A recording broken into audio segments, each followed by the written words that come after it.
রামেশ্বরের কোন একজন ইমানদার যখন দৈনিক 5 ওয়াক্ত নামাজ আদায় করে, আমার আল্লাহ জান্নাতি ফেরেশতার মাধ্যমে জান্নাতে তার জন্য বালাখানা নির্মাণ শুরু করে। বান্দা নামাজ পড়ে জান্নাতের মধ্যে তার জন্য বালাখানা নির্মাণ হইতে থাকে। এখন একটু হিসাব করে দেখেন গো ভাইয়েরা, যারা 50 বছর 60 বছর 70 বছর নামাজ আদায় করলো, তাদের জন্য জান্নাতের বিল্ডিংটা কত বড় হবে? অনেক বড়। সুবহানাল্লাহ বলবেন না? আরেকটু জোরে বলুন না সুবহানাল্লাহ।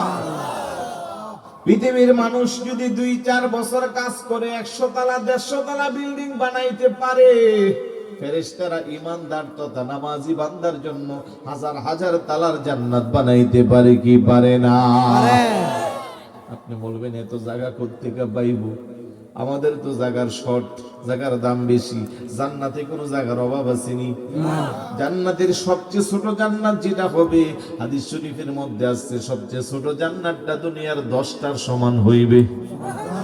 আর একটু জোরে বলি সুবহানাল্লাহ।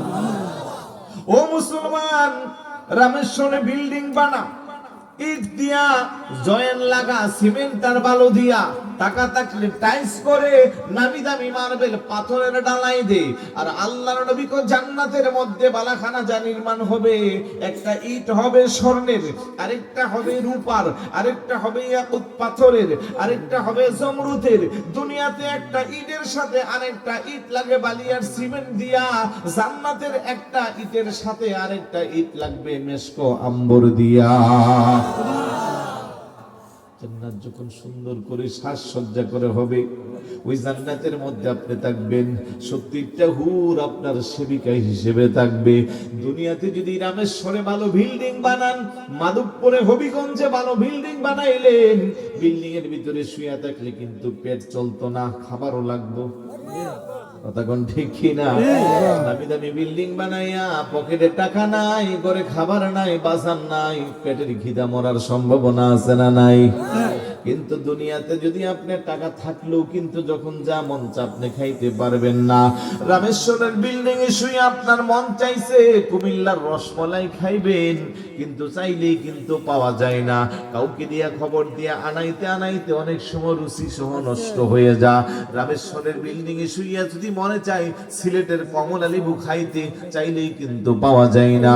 কিন্তু জান্নাতবাসী যে জান্নাতের মধ্যে ঘুমাইবে, ওই জান্নাতের মধ্যে যখন যা খাইতে মন চাইবে, মুখ খুইলা কাউকে বলতে হবে না, হাত দিয়া কাউকে ইশারা দিতে হবে না, লিখিত পত্রের মাধ্যমেও জানাতে হইবে না।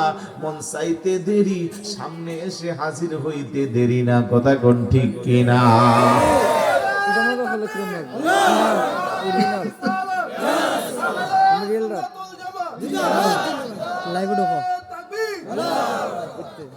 ولكم فيها ما تشتهي أنفسكم ولكم فيها ما تدعون।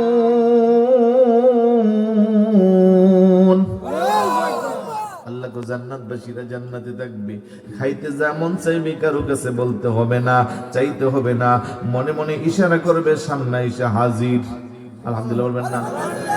ও মুসলমান,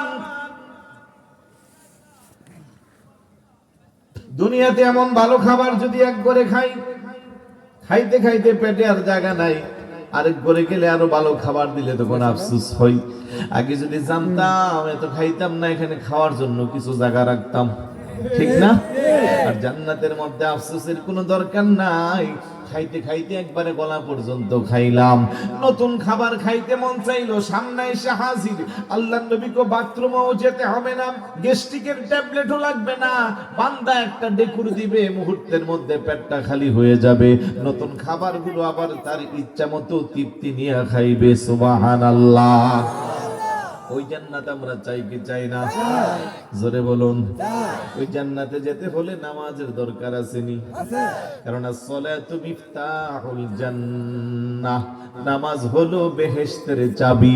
এখন যদি আপনার ঘর আছে, বাড়ি আছে, বিল্ডিং আছে, ঢোকার জন্য তালার চাবি নাই, ওই বিল্ডিং এ যাওয়ার কোনো সুযোগ নাই। এখন বলেন, যদি আমরা জান্নাত চাই নামাজ পড়তে হবে, নামাজ না পড়লে জান্নাতের চাবি হাতে পাওয়া যাইবে না, আর চাবি না পাইলে জান্নাতে প্রবেশ করা যাইবে না। এই ক্ষণস্থায়ী দুনিয়াতে 50, 60, 70, 80 বছর হায়াত পাইলাম, দুনিয়ার বন্ধুর পিছনে ঘন্টার পর ঘন্টা সময় দিলাম, স্ত্রী সন্তানের পিছনে ঘন্টার পর ঘন্টা সময় দিলাম, রাজনৈতিক করি দলের পিছনে ঘন্টার পর ঘন্টা সময় দিলাম। 50, 60, 70, 80 বছর হায়াতের বাজেট শেষ, তারপরে চিরস্থায়ী লম্বা একটা হায়াত চলবে পরকালে। ওই পরকালের চিন্তা করে যদি দুনিয়ার সব কিছু একদিকে রেখে টাইম টু টাইম দৈনিক 5 ওয়াক্ত নামাজ যারা আদায় করবে, এই নামাজি বান্দারা আমার আল্লাহর দেওয়া নিয়ামত জান্নাত পাইবে। যতক্ষণ বান্দা নামাজ আদায় করবে, ফেরেশতারা তার জন্য জান্নাতে বালাখানা নির্মাণ করবে। বড় করে বলি সুবহানাল্লাহ। এখন যারা শুধু সপ্তাহে একদিন নামাজ পড়ে, এরকম মুসল্লি আসেনি? কম না বেশি? বছরে 2 দিন পরে এরকম মুসল্লি আসেনি? কম না বেশি? ওরা কি জান্নাতে যাওয়ার সম্ভাবনা আছে? কারণ মনে করেন, এই শুক্রবারে আপনি যখন মসজিদে ঢুকছেন, জান্নাতের ফেরেশতারা সুন্দর আপনার বালি, সিমেন্ট, গুইট্টা, ইট লাগানোর চিন্তা করতেছে। আপনি মসজিদে থাকতে থাকতে একটা 2টা ইট লাগাইছে, আপনি বাইরে হয়ে গেছেন। এখন কাজ কি চলমান না বন্ধ? বন্ধ।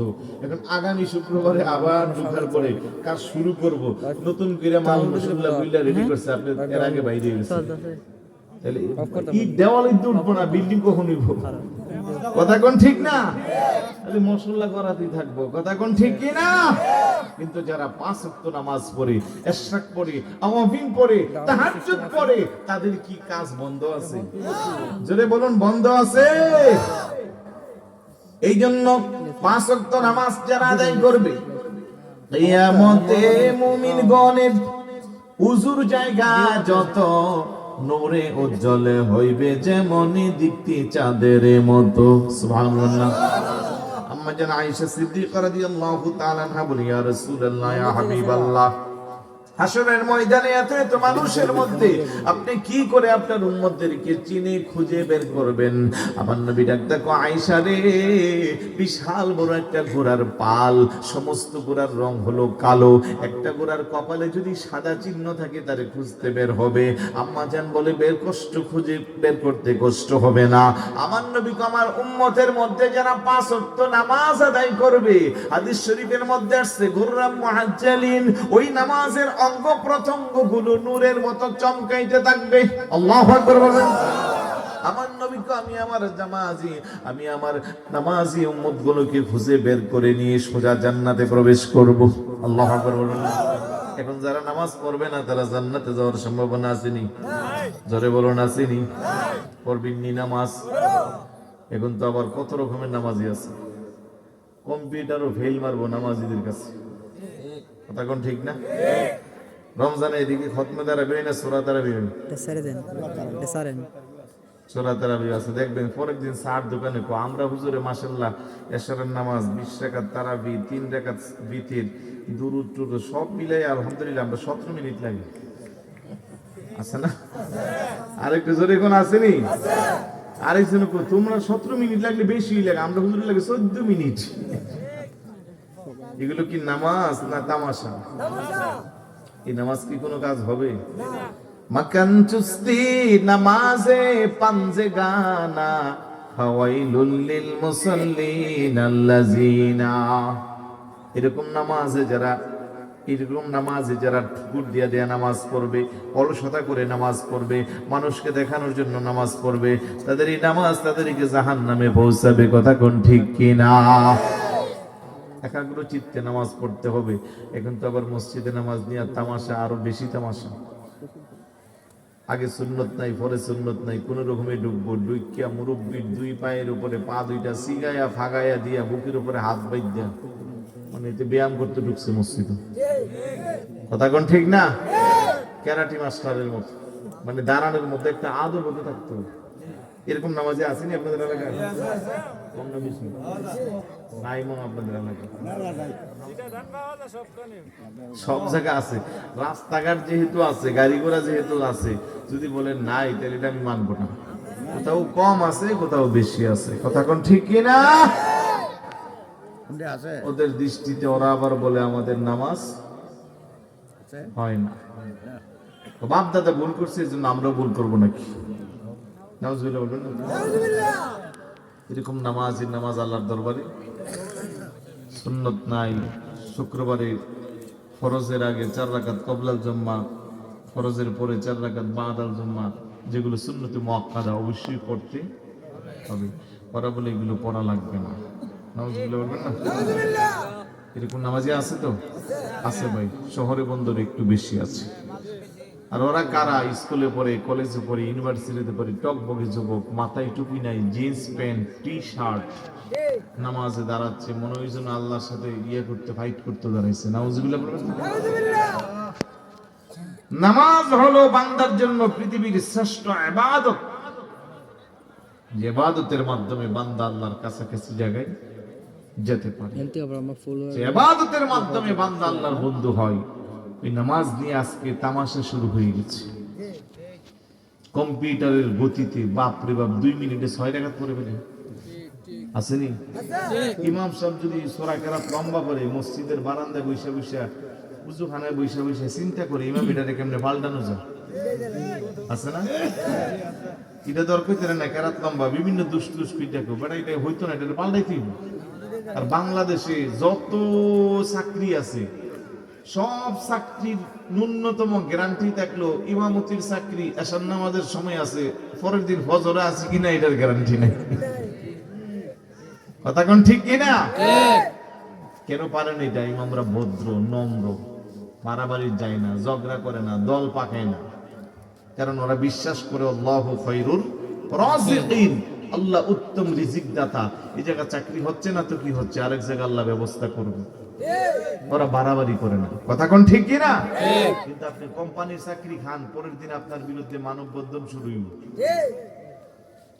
এই জন্য ইমামদেরকে সম্মান দিবেন, অসম্মান করিয়ে না। দোষ ত্রুটি থাকতেই পারে, কারণ ইমামরাও তো মানুষ না, ওরা ফেরেশতা, ওরাও মানুষ।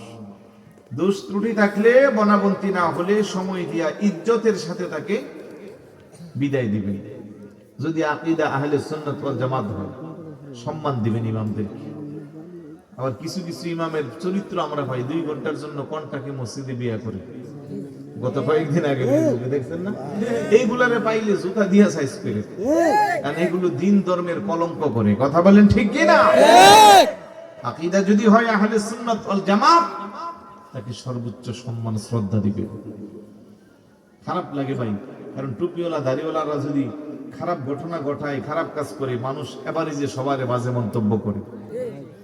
এই পোশাকটা তো আমার না, এটা তো নবীর সুন্নত, এই জুব্বাটা নবীর সুন্নত, দাড়িটা নবীর সুন্নত। আমি সুন্নতি লেবাস লাগাইয়া আমি ইসলাম কলঙ্কিত হবে, আমার ইসলামকে নিয়ে মানুষ হাসি ঠাট্টা করবে, এই কাজটা যখন আমি করব, ওই ব্যক্তিকে আর তখন আমি সহ্য করতে পারি না।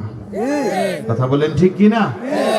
তাহলে যে কথা বলছিলাম, নামাজটা পড়ব, 5 ওয়াক্ত নামাজ পড়ব, নামাজটা পড়ার মতো পড়ব, হাসি ঠাট্টার পাত্র নামাজকে বানাবো না। কি রকম পোলাপাইন ভাই, আমি এরকমও দেখছি যে নামাজে যখন সিজদা গেছে, এদিক দিয়ে আসতে গেলে পুষ্ট বিশ্ব বাইরে গেছে, এরকম পোশাক পরে নামাজ পড়েননি, আছে না? গ্রামে গঞ্জে কম, শহরের কথা বলতেছে, আপনারা হয়তো এগুলো নাও দেখতে পারেন। আমার মন চাইছিল টান দিয়ে দিই একবারে বুঝলি। নামাজের মতো একটা শ্রেষ্ঠ ইবাদতের মধ্যে তুমি হাসি তামাশা আর ফাহেসা পোশাক পরে নামাজ পড়বা, আর সেই নামাজটা আল্লাহ কবুল করবে, এটা কোনোদিনও হইতে পারে না। আর একটু জোরে বলুন, হইতে পারে না। ভাই মাইকটা কিলো আবার একটু দরুদ শরীফ পড়ি। আল্লাহুম্মা সাল্লি আলা সাইয়্যিদিনা মাওলানা وعلى آل سيدنا نور على نوره अपनी আসলেন মানব সুরতে, তাই তো আপনার হয় না ছায়া সাজ সূরজের আলোতে আল্লাহুম্মা সাল্লি আলা সাইয়্যিদিনা মাওলানা মুহাম্মদ ওয়া আলা আলি সাইয়্যিদিনা মাওলানা। খারাপ লাগতেছে কথাগুলো বোঝা যায়। আল্লামা আহমদ ইয়ার খান নঈমি রাহমাতুল্লাহি আলাইহি সুন্নিয়তের একজন বিজ্ঞ আলেম। উনি নামাজ কেন শ্রেষ্ঠ ইবাদত, ভাই মনোযোগ আছে, নামাজ কেন শ্রেষ্ঠ ইবাদত তার একটা ব্যাখ্যা দিয়েছে যে নামাজের মধ্যে 18,000 মাখলুকাতের ইবাদতের সাদৃশ্য খুঁজে পাওয়া যায়। সাদৃশ্য মানে উদাহরণ। আলহামদুলিল্লাহ বলবেন না? ছোট বড় মিলে আল্লাহ কয় হাজার মাখলুকাত সৃষ্টি করেছে? 18,000। বলেন না কয় হাজার? সবাই আল্লাহর ইবাদত বন্দেগী করে কি করে না? করে। 18,000 মাখলুকাতের ইবাদতের সাদৃশ্য আশরাফুল মাখলুকাত বান্দার ইবাদত তথা নামাজের মধ্যে পাওয়া যায়। ইমানদার, কারণ আমরা যখন নামাজটা শুরু করি ওই অবস্থায় কোন অবস্থায় থাকি? সোজা, একেবারে আলিফের মতো সোজা। কথা কোন ঠিক না? দুইটা ব্যাখ্যা আছে, আমি দুইটাই দিব। প্রথমে আমরা একবারে সোজা হয়ে থাকি, তাহলে আল্লাহর সৃষ্টিকুলের গাছ তরুলতা, বৃক্ষ তরুলতা যেগুলো আছে সবগুলো গাছ কোন অবস্থায় দেখি? গাছ আল্লাহরে ডাকি কি রাখে না? জোরে কোন ডাকি কি না? তাহলে বান্দা যখন সোজা হয়ে কিয়াম করে তখন বান্দার এই ইবাদতের সাদৃশ্য সমস্ত গাছের সাথে মিলে যায়। সুবহানাল্লাহ বলবেন না? কিছুক্ষণ পরে বান্দা রুকু করে, রুকু করলে পরে বান্দার শরীরের স্ট্রাকচারটা এমন হয়, আল্লাহর এই সৃষ্টি জগতে চতুষ্পদ অনেক জন্তু আছে যারা এই অবস্থাতেই তাদের জীবনটা কাটায়, আর ওই অবস্থায় তারা আল্লাহর জিকির করে। সুবহানাল্লাহ বলবেন না? আমরা রুকুতে গেলে বডি স্ট্রাকচার যেরকম হয়, যেমন ঘোড়া, তারপরে ধরেন গরু, ছাগল, ভেড়া, ওদের বডি স্ট্রাকচারের মতো হয় না? ঘোড়া কি বসে না, দাঁড়ায় দাঁড়ায়ও কি করে? ঘুমায়। সে দাঁড়ায় দাঁড়ায় আল্লাহর ইবাদত বন্দেগী করে, এই অবস্থা থেকে সে আল্লাহকে ডাকে, ওটা ওইটার সাথে মিলে যায়। কিছুক্ষণ পরে বান্দা যখন সিজদার মধ্যে যায় তখন বান্দার বডি স্ট্রাকচারটা এমন একটা প্রাণীর সাথে মিলে। এই জমিনে আল্লাহর বহু প্রাণী আছে যারা দাঁড়াইতে পারে না, বসতে পারে না, তারা বুকটারে মাটির সাথে লাগাইয়া হামাগুড়ি দিয়া চলে, যেমন সাপ, যেমন কি এই জাতীয় প্রাণীগুলো। তো বান্দার ইবাদতের ওই অবস্থার সাদৃশ্যটা ওই প্রাণীদের সাথে মিলে যায়। সর্বশেষ বান্দা যখন তাশাহুদে বসে, তার বর্ডার যে একটা বডি স্ট্রাকচার, আল্লাহর সৃষ্টিকুলের অনেক প্রাণী আছে যারা এইভাবে তাদের জীবন চালায়, যেমন ব্যাঙ। কথা কোন ঠিক না? উনি গবেষণা করে বলছেন যে বান্দার আশরাফুল মাখলুকাতের ইবাদত নামাজের সাদৃশ্য আল্লাহ পাকের 18,000 মাখলুকাতের ইবাদতের সাদৃশ্যের সাথে মিলে যায়। আল্লাহু আকবার বলবেন না? আল্লাহু আকবার। 18,000 মাখলুকাত যত ইবাদত বন্দেগী করে বান্দার নামাজের সাদৃশ্য তার সাথে মিলে যায়, এই জন্য বান্দা আশরাফুল মাখলুকাত। গাছপালা আর পশু পাখি 18,000 মাখলুকাত, আল্লাহর তাসবিহ নবীজির দুরূদ পড়েন তারা দিবারাত। আল্লাহুম্মা সাল্লি আলা সাইয়্যিদিনা মাওলানা মুহাম্মদ ওয়া আলা আলি সাইয়্যিদিনা মাওলানা মুহাম্মদ। খারাপ লাগতেছে?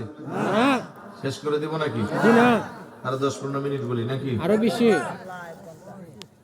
বিষয় দুইটা, এক বিষয়ে কথা বলতে 3 ঘন্টা লাগে, কিন্তু এখনো এক বিষয় আছে। আরেকটা বর্ণনা দিয়ে শেষ করছি। নামাজ শুধু পড়লে হয় না, বহু নামাজ পড়ার পরেও বহু নামাজি জাহান্নামে যাবে, ঠিক না? নামাজের মধ্যে প্রেম থাকতে হবে এবং নামাজের মধ্যে আহমদি প্রেম থাকতে হবে। নামাজের সাদৃশ্য এখন যা বললাম, দেখেন আমাদের রাসূলের একটা নাম আছে আহমদ, আছে না? যারা আরবি লিখতে পড়তে জানেন, কল্পনার জগতে আহমদ লেখাটাকে বাসান। আহমদ লিখতে প্রথমে আলিফ লাগে। নামাজি বান্দা প্রথমে একবারে সোজা হয়ে দাঁড়ায় আলিফের মতো। তারপরে নামাজি বান্দা রুকুতে যায়।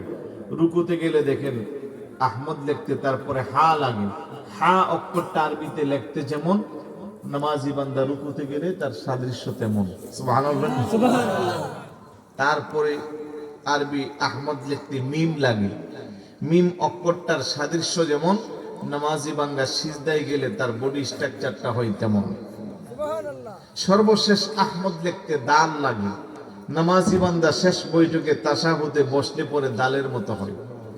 ঠিক যেই বান্দার নামাজটা রাসূলের মুহাব্বত, প্রেম, ভালোবাসা, আহমদী নামের মুহাব্বতের মধ্যে ডুবে যেই নামাজ পড়বে, তার নামাজ আল্লাহর দরবারে কবুল হবে। বড় করে বলি সুবহানাল্লাহ। এছাড়া নামাজ পড়েও জাহান্নামে যাবে।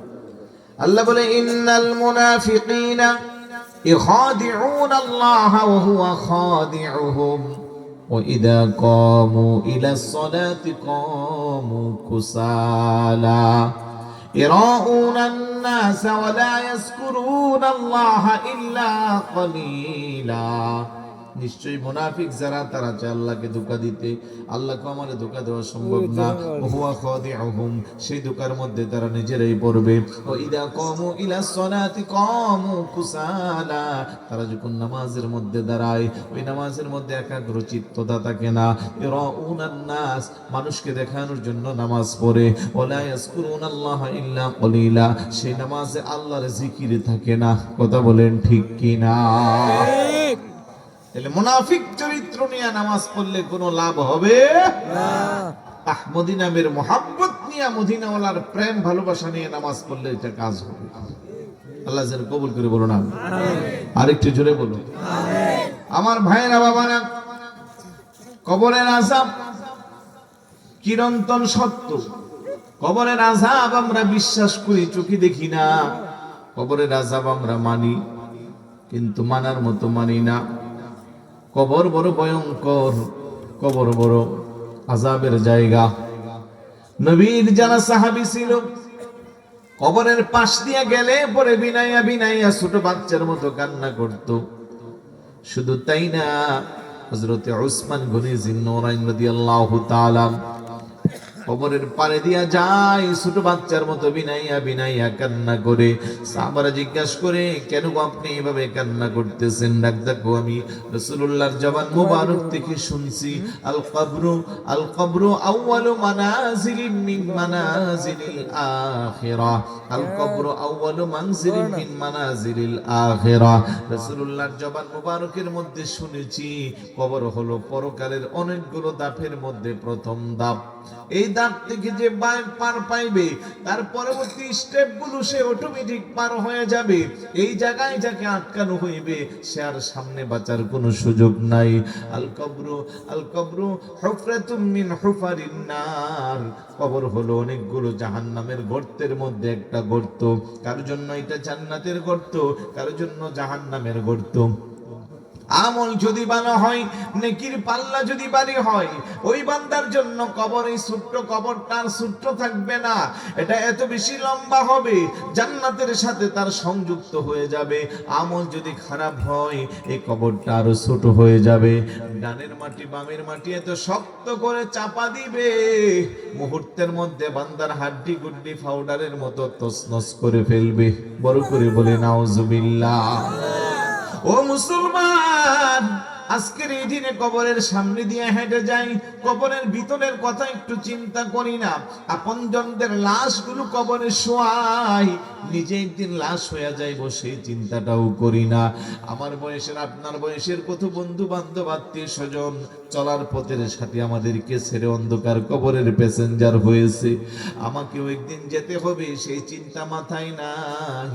দুনিয়াটা মস্ত বড়, খাও দাও ফুর্তি করো, কারে মাইরা কে খাইবো, কার সম্পদকে দখল করব, কার চেয়ে কার যশ খ্যাতি বেশি বানাইবো, কি করে অপরজনের মানে আঘাত করা যাবে, চুগলখড়ি, মিথ্যা কথা বলা, পরশ্রী কাতরতা, অন্যের হকে আঘাত করা, এই প্রতিযোগিতা আমাদের নিত্যদিনের সাথী হয়ে গেল। অন্ধকার কবরের চিন্তা আমাদের মাথায় নাই। কথা কোন ঠিক কি না? এই কবরের আযাব যদি দুনিয়ার কোনো মানুষ দুনিয়া থেকে উপলব্ধি করতে পারতো, আজকের এই দুনিয়ায় আনন্দ ফুর্তি তারা দিন কাটাইতো না, স্ত্রী সন্তানকেও সময় দিত না। পাগল পারা হইয়া কবরের আযাবের বয়ে সব সময় মানুষগুলো পাগল হইয়া থাকতো। কবরে রই আযাবে যদি কেউ দেখিত, দুনিয়াদারি সবে ছাড়িয়া পাগল হইত। বলেন, দুনিয়াদারি সবে ছাড়িয়া গেল, দাদি গেল অন্ধকারই কবরে, কেহ নাহি আসলো ফিরে ববের সংসারে। বলেন, কেহ নাহি আসলো ফিরে ববর সংসার। আমার ভাইরা বাবারা, আজকের এই আধুনিকতার সময় বিশ্বের যে কোনো প্রান্ত থেকে মুহূর্তের মধ্যে খবর নেওয়া যায়। কথা বলেন ঠিক কি না? দেখে দেখে কথা বলা যা। এই যে রামেশ্বর গ্রামের যৌথ কবরস্থানে আপনার আমার বাবা, আপনার আমার মা, দাদা দাদি, ভাই বেরাদর, আত্মীয় স্বজন, বংশের মানুষগুলোরা যে 3.5 হাত কবরের নিচে শুয়াইলাম, বছরের পর বছর চলে যাচ্ছে, তাদের কোনো খবর নিতে পারলাম না। এই আধুনিক সময়ে পারে না এমন কিছু নাই। মঙ্গল গ্রহে পাইলট ছাড়া বিমান পাঠাই, ওই না ইসরায়েলের রকেট হামলা দিয়া মানুষ মারে, পাইলট লাগে না। এত কিছু আবিষ্কার করলো। আমেরিকা থেকে মুহূর্তে মাধবপুরের রামেশ্বরে কথা বলা যায়, ফিজিক্যালি দেখে দেখেও কথা বলা যায়, কিন্তু বাড়ির পাশের 3.5 হাত কবরের ভিতরের খবর নেওয়ার ক্ষমতা কোনো বিজ্ঞানীর হয় নাই। কথা বলেন ঠিক কি না? ওই কবরের ভয় যদি প্রত্যেকটা ইমানদার বান্দার ইমানের মধ্যে, অন্তরের মধ্যে জাগ্রত হয়, ওই কবরের থেকে যদি শিক্ষা নিয়ে বাস্তব জীবনটা চালায়, জমিনের উপরে গুনাহের কাজ কমবে না বাড়বে? আরেকটু জোরে বলুন, কমবে না বাড়বে? এই জন্য আমার নবী আফসোস করে বলে, সায়াতি আলা উম্মতি জামানুন ইউহিব্বুনাল খামসা ওয়া ইয়ানসাউনাল খামসা, ইউহিব্বুনাল হায়াত ওয়া ইয়ানসাউনাল মাউত, ইউহিব্বুনাদ দুনিয়া ওয়া ইয়ানসাউনাল আখিরাহ, ইউহিব্বুনাল কুসুর ওয়া ইয়ানসাউনাল কুবুর, ইউহিব্বুনাল মাল ওয়া ইয়ানসাউনাল হিসাব, ইউহিব্বুনাল মাখলুক ওয়া ইয়ানসাউনাল খালিক। আল্লাহু আকবার বলেন। আমার নবী কোচিনি, আমার উম্মতের এমন একটা সময় আসবে, আমার উম্মত গুলো দুনিয়ার 5টা জিনিসকে ভালোবাসবে, 5টা জিনিসকে ভুলে যাইবে। যে 5টা জিনিসকে তারা ভুলে যাইবে, ওইগুলোরে বেশি বেশি তাদের স্মরণ করা দরকার ছিল। আর যে 5টা জিনিসকে ভালোবাসবে, তা থেকে দূরে থাকা দরকার ছিল। 1 নম্বরে কি? আমার নবী কই, ইউহিব্বুনাল হায়াত ওয়া ইয়ানসাউনাল মাউত। আমার উম্মত গুলো দুনিয়ার হায়াতকে ভালোবাসবে। কার চেয়ে কার হায়াতকে লম্বা করা যায়, হায়াতের বাজেট কি করে লম্বা করা যায়, তারা সেই পদ্ধতি আর প্রকৃতি নিয়ে ব্যস্ত থাকবে, কিন্তু চিরন্তন সত্য মরণের কথা তারা ভুলে যাইবে। কথা কোন ঠিক কি না? এই দুনিয়াতে থাকার কোনো সুযোগ আছে?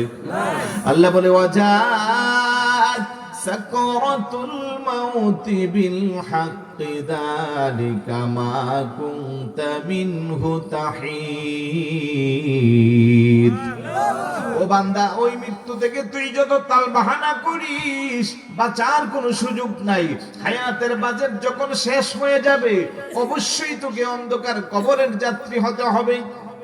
ইযা জাআ আজালুহুম লা ইস্তাখিরুনা সাআতাও ওয়া লা ইস্তাকদিমুন। হায়াতের বাজেট যখন শেষ হয়ে যাবে, আজকের এই রামেশ্বরের মাহফিল শেষ করে বাড়িতে যাব, সেই কথা কেউ বলার কোনো সুযোগ নাই। আগামীকাল এই সময় পর্যন্ত জমিনে বাঁচবো, এই কথা বলার কোনো সুযোগ নাই। কারণ সামনের কদমটা পিছনে, পিছনের কদম সামনে, ডানের কদম বামে দেওয়ারও আমাদের কোনো ক্ষমতা নাই। আবার যদি মনে মনে ভাবি আমি এমন এক নির্জন কক্ষে আত্মগোপন করে থাকবো, পৃথিবীর কেউ আমারে খুঁজে পাইবে না, আল্লাহ কো না না না, আইনামা তাকুনু ইউদরিকুমুল মাউতু ওয়ালাউ কুনতুম ফি বুরুজিন মুশাইয়াদা। বান্দা তুই যেই জায়গায় আত্মগোপন করিস না কেন, মরণ থেকে যতই পালাও মরণ তোমায় লইবে গিরি, যদিও সুদূর আকাশ পানে পালাও সেটাই লাগিয়ে সিঁড়ি। কথা বলেন ঠিক কিনা? বাঁচার কোনো সুযোগ নাই। চিরন্তন সত্য আমরা সেই মরণের কথা ভুলে দুনিয়ার মধ্যে আমরা দুনিয়া নিয়ে পাগল হয়ে গেছি। বন্ধুর লাশটারে কাঁধে নিয়ে যাই, বড় ভাইয়ের লাশটারে কাঁধে নিয়ে যাই, ছোট ভাইয়ের লাশটারে কাঁধে নিয়ে যাই, বাবার লাশটাকে কাঁধে নিয়ে যাই, কিন্তু ওই কাঁধের লাশ থেকে আমাদের কোনো শিক্ষা নাই। কথা কোন ঠিক কিনা? ও যুবক, তোমার মতো কত হাজার হাজার টকবকে যুবক মায়ের মনের আশা ছিল, বাবার বড় স্বপ্ন ছিল, স্বপ্ন বাস্তবায়ন করতে দেয় নাই, বাস্তবায়নের দ্বার প্রান্তে গেছে, বন্ধুর সাথে মাদকপুরে হঠাৎ করে বাইক নিয়ে ঘুরতে গেছে। সকালবেলা সুস্থ সবল যুবক, সন্ধ্যাবেলা খবর আসে তেলিয়াপাড়ার মোড়ে যুবকের লাশটা পড়ে আছে। হাজার হাজার ঘটনা আছে না নাই? তারপরেও কেন তোমার আমার মধ্যে পরিবর্তন আসে না? এই জন্য আমার নবীকে উম্মত হায়াতকে ভালোবাসবে, মরণের কথা বলবে। 2 নম্বরে ইউহিব্বুনাদ দুনিয়া ওয়া ইয়ানসাউনাল আখিরা, আমার উম্মত গুলো দুনিয়াকে ভালোবাসবে, আখিরাতের কথা বলে যাইবে, অথচ চিরন্তন সত্য হলো আখিরাত। আর দুনিয়া হলো দুনিয়া মাজরাআতুল আখিরা, দুনিয়াটা হইল আখিরাতের ক্ষেত্র স্বরূপ। জমিনের মধ্যে চাষাবাদ করলে যেমন ভালো ফলাফল পাওয়া যায়, সেচ প্রকল্প দিলে, কীটনাশক দিলে, সার গোবর দিলে যেমন ফল ভালো পাওয়া যায়, এই 50, 60, 70, 80 বছরের হায়াতের মধ্যে যারা আল্লাহ আল্লাহ রসুলকে বেশি মহাব্বত করবে, আল্লাহ আল্লাহ রসুলের পথে মতে যাদের জীবনটা চালাবে, ওই পরকালের লম্বা চিরস্থায়ী জায়গাটা তাদের জন্য জান্নাত হবে। কথা কোন ঠিক কিনা? কিন্তু আমরা দুনিয়া দুনিয়া নিয়ে ব্যস্ত, এত সম্পদের পিছনে দৌড়াই। একটা বাড়ির মালিক হইলে কেমনে আরেকটা বাড়ির মালিক হব, 1 কোটি টাকার মালিক হলে কেমনে 2 কোটি টাকার মালিক হব। যশ খ্যাতি যখন রামেশ্বর এলাকায় হয়, তখন মাধবপুরে কেমনে যশ খ্যাতি ছড়াবো, মাধবপুরে হইলে কি করে হবিগঞ্জে ছড়াবো, হবিগঞ্জে ছড়াইলে কি করে বাংলাদেশে ছড়াবো। এই যে একটা চাহিদা বিধি, মেম্বার হইলে কেমনে চেয়ারম্যান হব, চেয়ারম্যান হইলে কেমনে উপজেলার চেয়ারম্যান হব, উপজেলার চেয়ারম্যান হইলে কেমনে এমপি হইব, এমপি হইলে কেমনে মন্ত্রী হইব। এই যে দুনিয়ার একটা প্রতিযোগিতা, আখিরাতের কথা স্মরণ করে যদি নেকির প্রতিযোগিতায় আমরা নামতাম, প্রত্যেকটা মানুষ দুনিয়া থেকে জান্নাতের শুভ সংবাদ পাইতাম। কথা বলেন ঠিক কিনা? 3 নম্বরে আমার নবী কই ইউহিব্বুনাল কুসুর ওয়া ইয়ানসাউনাল কুবুর, আমার উম্মত গুলো দুনিয়ার রাজপ্রাসাদকে ভালোবাসবে, 3.5 হাত কবরের কথা বলে যাইবে। আজকে দেখেন কার বাড়ির চেয়ে কার বাড়িটা সুন্দর করা যা, কার বিল্ডিং এর চেয়ে কার বিল্ডিং এর নকশাটা ভালো করা যা, কার বাড়ির গেটের চেয়ে কার বাড়ির গেটের ডিজাইনটা বড় করা যা। ইঞ্জিনিয়াররা ডাক দেখো পৃথিবীর সবচেয়ে আধুনিক নামি দামি বিল্ডিং এর নকশা দাও, ইঞ্জিনিয়ার বলে টাকা একটু বেশি লাগবে, মালিক বলে টাকার প্রশ্ন না, যত টাকা লাগে বস্তা দিয়ে দিব, কিন্তু আমার বাড়িটা হতে হবে হবিগঞ্জের মধ্যে সেরা বাড়ি। প্রয়োজনে বাংলাদেশের নকশা না হইলে আমেরিকা লন্ডন থেকে আমার ডিজাইন দেখাও। কথা কোন ঠিক কিনা? আরেকটু জোরে বলুন ঠিক কিনা? কিন্তু এই বাড়ি তো বাড়ির জায়গায় পড়ে থাকবে, 100 বছর 200 বছর পরে বাড়ির অস্তিত্ব থাকবে না, আপনার আমার অস্তিত্ব খুঁজে পাওয়া যাইবে না। চিরস্থায়ী বাড়ি হইল রামেশ্বরের কবরের 3.5 হাত জায়গা, ওই বাড়ির খবর নাই, নকল বাড়ি নিয়ে পাগল পাড়া। এই যে প্রতিযোগিতার বাজার, কার চেয়ে কার বাড়ি সুন্দর করা যায়, আমার নবী আফসোস করে বলে তারা নকল বাড়ির পাগল হইবে, আসল বাড়ির কথা তারা ভুলে যাইবে। কথা কোন ঠিক কিনা? কবরটারে সাজানো দরকার আছে নি? জোরে বলুন। মাহফিলটারে সাজাইলেন লাইট দিয়া, কবরটারে লাইট দিয়া সাজানোর কোনো সুযোগ আছে? কবরের ভিতরে আইপিএস জ্বালানো যাবে, কবরের ভিতরে টর্চ লাইট নেওয়া যাবে, কবরের ভিতরে মোবাইলের ফ্ল্যাশ লাইট জ্বালানো যাবে? না না না, ওই কবরকে আলোকিত করার একটাই মাধ্যম, তার নাম হইল নেক আমল। বড় করে বলি সুবহানাল্লাহ। ও মুসলমান, কেন চিন্তা করেন না যে স্ত্রী সুখের জন্য সুদের টাকা ঘুষের টাকা দিয়া বাড়ি বানাইলাম, যেই সন্তানের ভবিষ্যতের জন্য ব্যাংকে কোটি কোটি টাকা রাখলাম, যশকৃতি করলাম, আজকে যদি আমি মারা যাই, কালকে যখন আমারে কবরে শোয়ানো হইবে, স্ত্রী আমার সঙ্গে যাইবে না, সন্তানও আমার সঙ্গে যাইবে না, আমার টাকা পয়সাও আমার সঙ্গে যাইবে না, আমার যশকৃতিও আমার সঙ্গে যাইবে না, সবকিছু দুনিয়ার মধ্যে পড়ে থাকবে। কথা কোন ঠিক কিনা? টাকা পয়সা বাড়ি গাড়ি যাহা করেছি সবই কিছু ফালাইয়া আজি একা যাইতেছি। ঠিক না?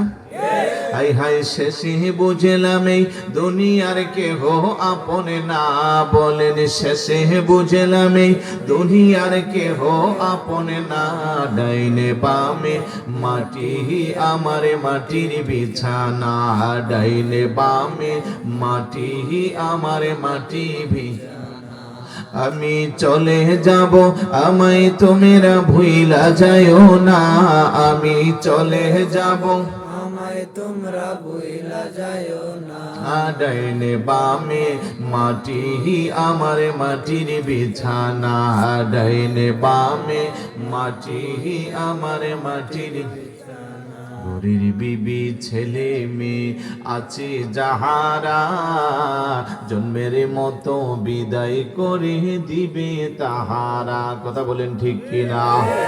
ও মুসলমান, যেই স্ত্রীর জন্য এত সুদ খাইলাম, ঘুষ খাইলাম, যেই সন্তানের জন্য